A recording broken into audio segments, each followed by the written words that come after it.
அஸ்ஸலாமு அலைக்கும் வரஹ்மத்துல்லாஹி வபரகாத்துஹு. நஹ்மதுஹு வ நுஸல்லி அலா ரசூலிஹி சய்யிதினா முஹம்மதிர் ரசூலில்லாஹி ஸல்லல்லாஹு அலைஹி வஸல்லம். அம்மா பஅது. அன்பு நிறைந்த ஜெம் டிவி நேயர் பெருமக்களே, உங்கள் மீதும் உலக மக்களாகிய நம் யாவர் மீதும் ஏக இறைவனின் அன்பு மருளும் உண்டாகட்டுமாகுக. இஸ்லாமிய நற்போதனைகளில் இன்றைய தினம் நாம் பார்க்கவிருப்பது நோன்பை சற்று விடலாமே.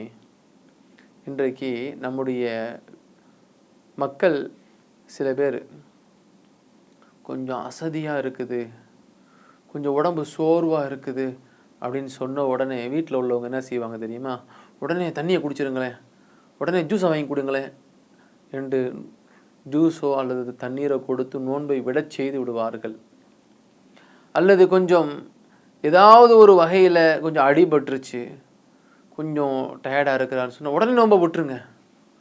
இப்படி நோன்பை விடக்கூடிய சில காரணிகளை சில மக்கள் தேடுவதாக நாம் பார்க்க முடிகிறது. அன்பான பெருமக்களே, நாம் அடைந்திருக்கக்கூடிய இந்த நோன்பு இருக்கிறதே ஒரு பரிபூரணமான பரக்கத்தை தருகிற ஒரு காலமாக இருக்கிறது. அல்லாஹ்வினுடைய நிஅமத்துகளை அள்ளி பெருக்கி கொள்கிற ஒரு மாதமாக இருக்கிறது. ரஹ்மத்துடைய, மகுஃபிரத்துடைய, நரக விடுதலையை பெற்று தருகிற ஒரு அற்புதமான ஒரு மாதத்திலே அல்லாஹ் நம்மை எல்லாம் வீட்டிருக்க செய்திருக்கிறான். இப்பேற்பட்ட நேரங்களிலே சில சோர்வுகள் ஏற்படலாம். வெயில் அதிகமாக இருக்குது, ரொம்ப டயர்டாக இருக்குது, முடியலையே, ரொம்ப தாகமாக இருக்குது, தண்ணி குடிச்சிடலாமான்னு தோணும். அல்லது யாராவது தண்ணி குடிச்சு நோன்பு விடுப்பா, என்னப்பா இருக்குது, இவ்வளோ கஷ்டப்பட்டு நோன்பு வைக்கணுமான்னு கூட சொல்லுவாங்க. ஆனால் உண்மையான இறை பக்தன், நான் எவ்வளவுதான் தாகம் எடுத்தாலும், எவ்வளவுதான் பசி எடுத்தாலும், எவ்வளவுதான் நான் சோர்வை அடைந்தாலும் இந்த நோன்பை விட மாட்டேன் என்று உண்மையான ஒரு இறை நம்பிக்கையாளன் சொல்லுவானா. உதாரணமாக ஒரு நிகழ்வை சொல்லலாம். ஹஜ்ஜாஜ் என்கிற ஒரு நபர் தன்னுடைய பயணத்தை மேற்கொண்டிருக்கிறார். மக்காவிலிருந்து மதினாவை நோக்கி செல்கிற பொழுது இடைப்பட்ட ஒரு இடத்தில் தங்க வேண்டிய தேவை ஏற்படுகிறது. அந்த காலத்தில் நடைபயணமாக அப்படியே போவாங்க. அப்போ ஒரு இடத்துல தங்கி இருக்கிற பொழுது தனக்கு பயணத்தில் வந்த ஒரு கிராமவாசி அவரிடத்துல இங்கே கொஞ்சம் உணவு கிடைச்சா நல்லா இருக்குன்னு சொல்லி அவர் கேட்குறார். அப்போது அந்த சமயத்தில் அந்த கிராமவாசி வந்து உணவு வேண்டுமா என்று கேட்க அவர் ஏற்பாடு செய்து கொடுக்கிறார். அப்போது இரண்டு நபர்களும் சேர்ந்து சாப்பிடுவதற்காக வேண்டி அமர்கிறார்கள்.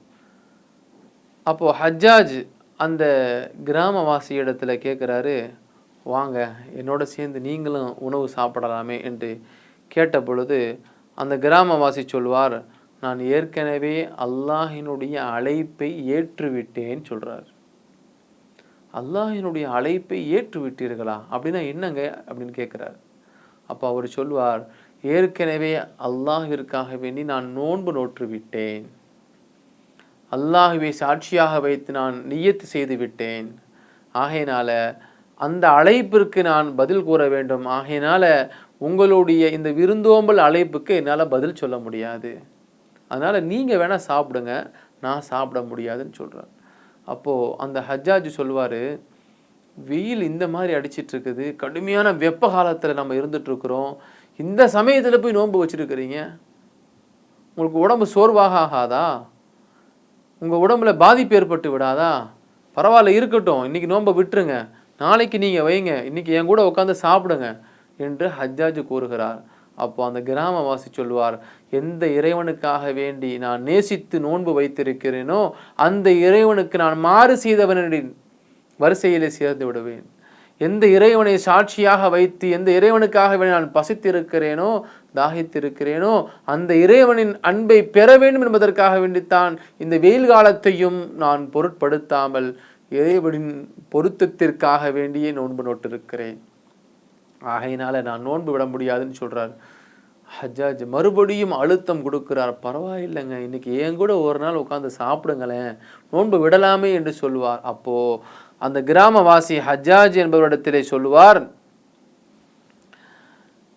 நாளை மறுமையிலே நோன்பை விடுபவர்களுக்கு வேண்டுமென்றே யார் நோன்பை விடுகிறார்களோ அவர்களுக்கு நரகம் இருக்கிறதே, அந்த நரகத்தின் உண்டான வெப்பம் அந்த மனிதனை கரித்து விடுமே, அந்த வெப்பத்தை விட இந்த வெயிலுடைய வெப்பம் எனக்கு போதுமானது, இந்த வெயிலுடைய வெப்பம் எனக்கு மிகவும் லேசானது, ஆகையினால நரகத்தினுடைய வெப்பத்தை தாங்கிக் கொள்ள என்னால் இயலாது, அதனால் இந்த வெயிலுடைய வெப்பத்தை கூட என்னால் தாங்க முடியும், நான் ஒரு கால் நோன்பை விட வேண்டும் என்று நீங்கள் விரும்புகிறீர்களே, என்னுடைய நோன்புக்கு நீங்கள் பொறுப்பாளியாக ஆக முடியுமா என்று கேட்ட பொழுது அந்த ஹஜ்ஜாஜி சொல்லுவார், என்னுடைய அனுமதியில் இல்லாத ஒரு விஷயத்திற்கு நான் எப்படி பொறுப்பாக முடியும், அதனால் நான் நோன்பு வைத்தவனாகவே இருக்கிறேன், உங்களுக்கு என்ன தேவையோ கேளுங்க நான் செய்து கொடுக்கிறேன் என்று அந்த கிராமவாசி சொல்வாராம்.